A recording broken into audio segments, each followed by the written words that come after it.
Powered by the Montana Television Network. This is the 530 News on Q2, Montana's news leader. Good evening and thanks for joining us. I'm Russ Riesinger. Janelle has the night off. Still tallying up damage from last Sunday's big hailstorm.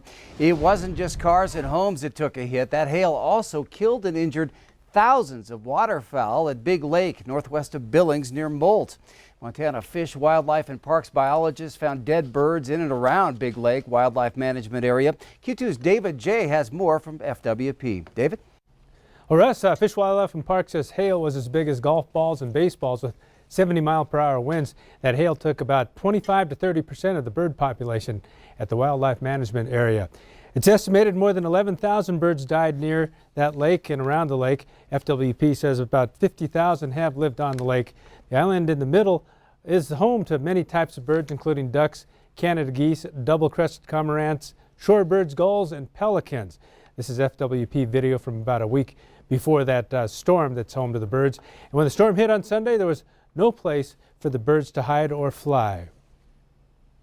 Biologists have been out there looking at it, trying to assess the damage.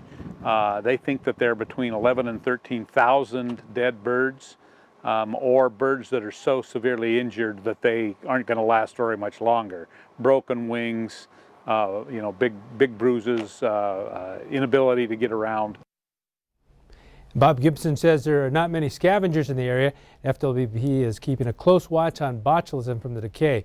As for wildlife management, biologists expect the bird population to be fine since about 70 to 80% survived the hailstorm. Russ? All right.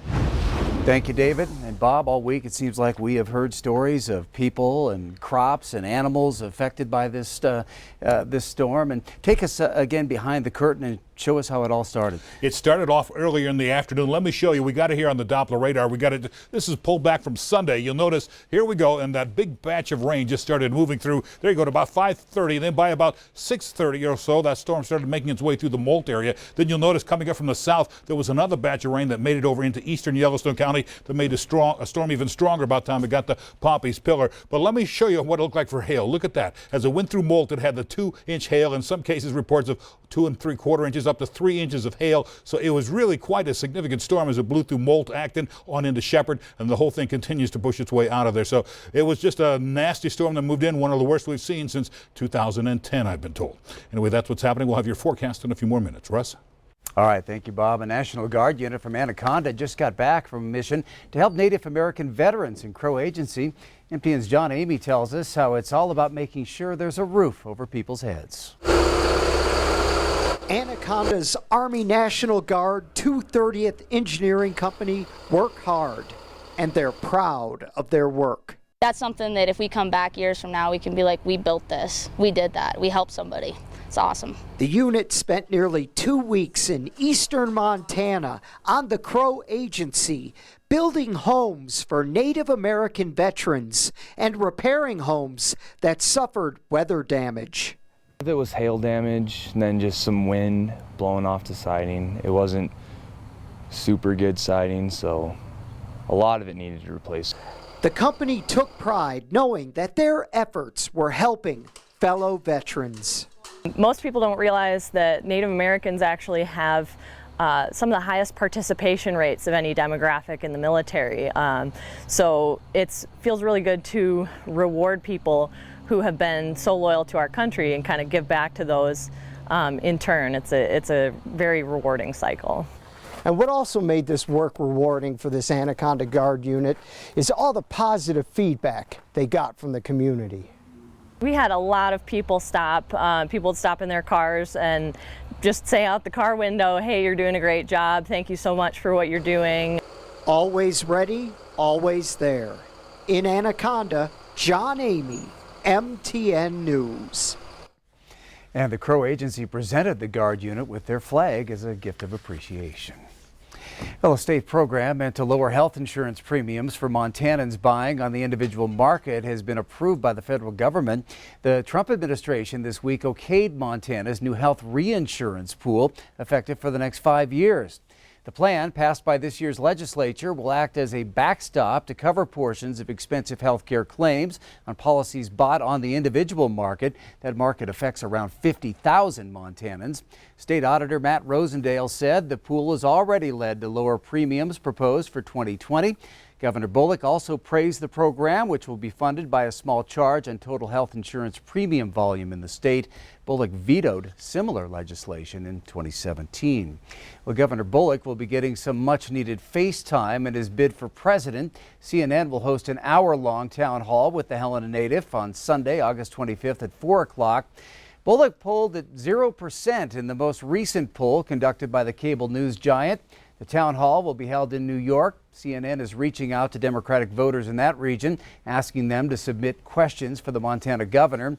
Bullock's town hall will be directly followed by a town hall for New York City Mayor Bill de Blasio, who is polling at just 1%.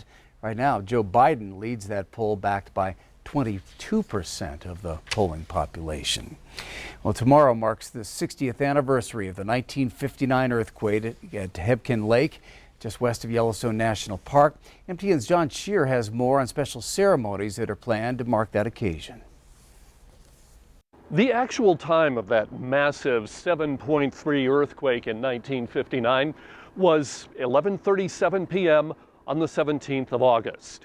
It triggered a landslide that swept right through a campground in the Madison River Canyon, which is now under the waters of Quake Lake behind me here. Tootie Green of Billings was in that campground. It hit kitty cornered across our camp. It took out half of our tent, and we were in the right end of it. And her training as a nurse meant she wouldn't be leaving. One of the painter girls came running up and said, "Don't leave, my mother lost her arm." She treated 13 of the 16 people who were airlifted out of the canyon. There were deep body wounds. There was a deep thigh wound. You could see the bone. And Green didn't have much to work with. I just used towels and sheets and whatever showed up. Joanne Gervin at the Earthquake Visitor Center describes Green as a hero who has come to most of the quake anniversary. It is a good thing for them, and a lot of them want to come back and share their story, because a lot of them are getting up there in age, and it's more of a living history, and they remember, camping with some of those folks. Just the remembrance, and it doesn't bother me to come here like it does some people. Tootie Green turns 91 next month. At Quake Lake, west of Yellowstone National Park, I'm John Shearer for MTN News. And tonight at 10 o'clock, we're going to learn more how the town of West Yellowstone was affected by that quake, the closest community to the center of the strongest earthquake in the history of the Rocky Mountains.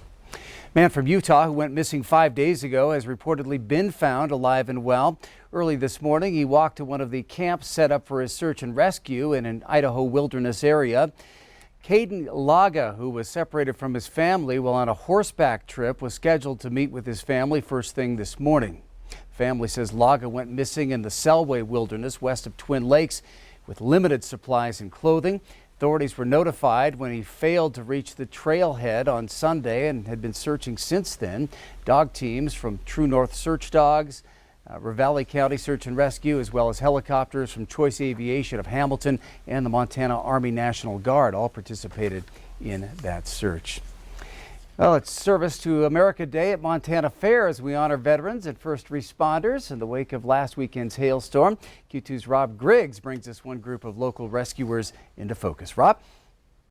Well, Friday at Montana Fair is First Responders Day, and although Yellowstone Valley Electric Cooperative might not be considered in the genre of first responders as we typically think of them, Brandon Whitman, I know your company was a first responder in the Shepherd area after the storm on Sunday. We were. We had a lot of outages. We had 3,700 meters at the high point of the outage. Okay. So the storm came in. I know your crew just jumped on the job. How did your crew do with this? Oh, I'll tell you what. I'm very impressed with what they did to start with.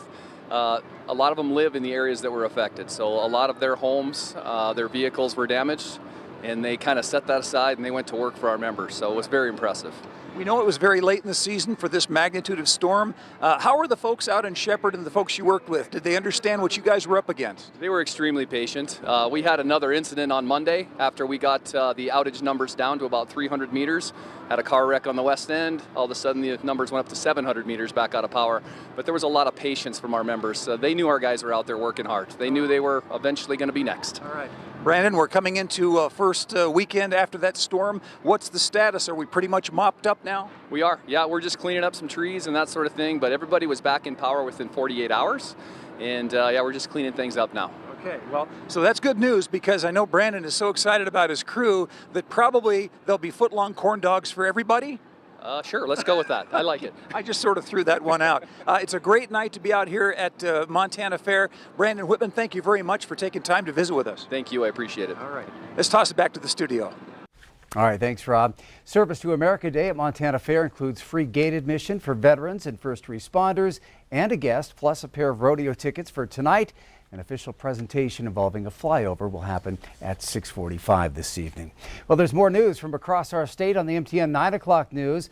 Tonight, the new school in East Helena is ready to welcome its first ever class of high school students, but one problem, it's not totally completed yet. We're going to check in to see how they will manage before it's done. That's tonight at 9 on the CW. But first, on tonight's 5:30 news here on Q2, if you're in the mood for a sandwich, you're about to have another option in town. We'll tell you about a new restaurant coming to Billings West End. And in sports, we check in with high school football's AA champs at West High as teams across Montana open workouts today. You're watching MTN News with Janelle Slade and Russ Riesinger. Storm Tracker weather with Bob McGuire. And sports with Scott Green. This is the 5:30 news on Q2, Montana's news leader.